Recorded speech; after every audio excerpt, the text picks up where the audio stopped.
which were said to cure any ailment. The urn was protected by ancient traps, tests of will, and a dragon-worshipping cult that wanted to twist the urn's power to its own ends.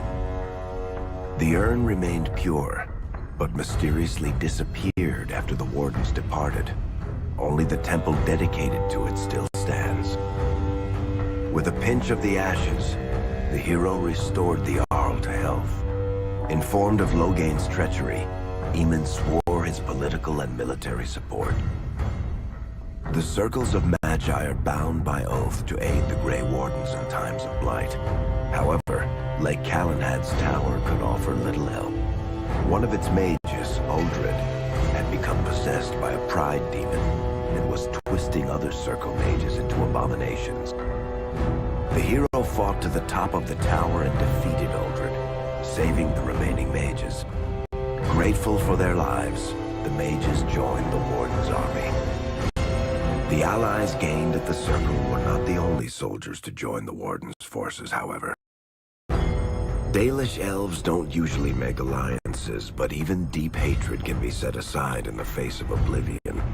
An ancient curse was destroying Ferelden's largest Dalish clans, turning the elves into werewolves. Zathrian, the clan's keeper, claimed that the cure required the heart of the great wolf, Witherfang. Years before, Zathrain himself had afflicted a group of humans with the curse that now ravaged his clan. As long as he lived, the curse endured.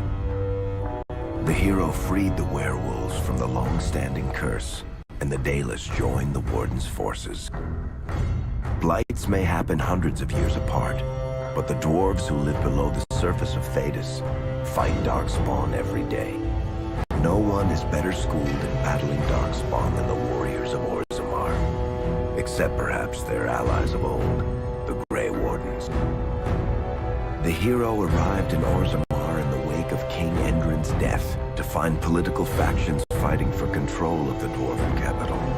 Only the vote of a venerated paragon could break the deadlock to elect a ruler, and order the dwarves to honor their Grey Warden treaty and join the battle against the new blight. The hero set off to find a paragon named Branka, who had disappeared into the deep roads in search of a legendary artifact, the Anvil of the Void, created by the renowned smith Caradon to forge mighty war golems. The hero helped Caradon destroy the Anvil of the Void, along with the dark secrets that could trap a living soul inside a mechanical construct. The hero emerged from the deep roads with a master-forged crown to bestow the Paragon's favor upon whichever rival candidate would be crowned king. Balin, the youngest son of King Endrin who was suspected of foul play, or Haramont, the aging traditionalist backed by the Dwarven Assembly. Balin followed his father to the throne. He leads with a ruthless but progressive hand, seeking to re-establish ties to the surface kingdoms. With Jordan's strength now bolstering the Warden's army, the hero had to deal with Logain, so Ferelden could stand unified against the Darkspawn before the Blight swallowed the world. The kingdom of Ferelden stood divided. While some nobles supported Logain's regency, others condemned his inaction against the Darkspawn. Civil war brewed, and Arl Eamon called a landsmeet in hopes of curtailing the conflict and removing Logain from the throne. Logain was found guilty of treason, and the hero carried out his execution in Denerim's palace. As the Warden's united army massed in Redcliffe, the Darkspawn overran Denerim, laying siege to Ferelden's capital city.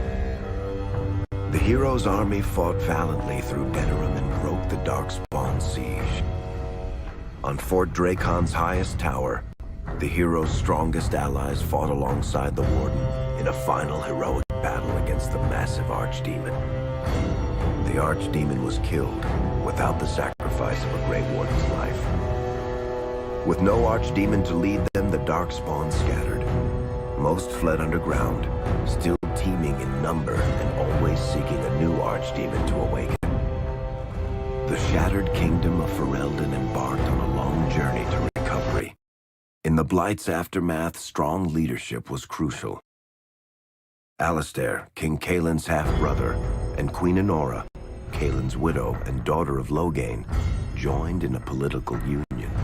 Together, they ushered Ferelden into a new era.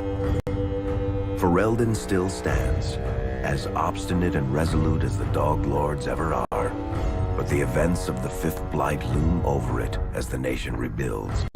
For people across Thedas, legends of the hero of Ferelden remain the nation's brightest beacons of hope during its darkest times. It all began in Kirkwall, the fall of Knight Commander Meredith, the Qunari Uprising, and of course, the Chantry's destruction and the onset of Mage Rebellion. And let's stop that there. I'm back. Don't want to get into spoiler territory there. I mean, that does tell us where the story's going, but we're sure to find out about that soon. In any case, that's that. That is the entirety of our nice Dragon Age Origins story. The Tapestry doesn't include DLCs and stuff. It's a really neat little narration sort of thing of what happens through Dragon Age Origins, through Dragon Age 2, and potentially at some point it will continue through Inquisition, even. We'll see about that. There's a there's a lot going on here to go through. In any case, we will, seeing as it's close enough to midnight, to wrap up. A couple of things. First of all, now that we're done with Origins, we are going to be moving on to Dragon Age 2. That would be this one. We're going to be moving on to Dragon Age 2 next week. That is next Thursday, same time, same place, everything like that. I am going to be playing Gareth Hawk, the male Hawk. I am going to be playing him as a mage, that's for sure. We still need to decide, personality-wise, is he going to be more blue, more purple, or more red? I'm leaning towards blue with some purple. If you don't know what that means, like I said, I kind of explained it a bit ago. And we also need to officially decide on the name for his dog. As of right now, I'm leaning towards Sable as the only recommendations so far. Any other major decisions that we have to make there? I'm open to input, any of this stuff. So open to input. If you guys have thoughts on the matter, feel free to let me know. Should be good. Should be a good time. I am a big fan of Dragon Age 2. I love the characters, love the style especially. Even if a lot of the sort of mechanical design of the game is a little bit underwrought. I'm sure we'll talk about the development cycle and stuff here and there too, because there were problems there, obviously. But that is up next. As far as Monday nights, we are still continuing through Nier Automata. We have a good bit left to do there. By my estimation, probably another 3 or 4 weeks worth. Probably, I think.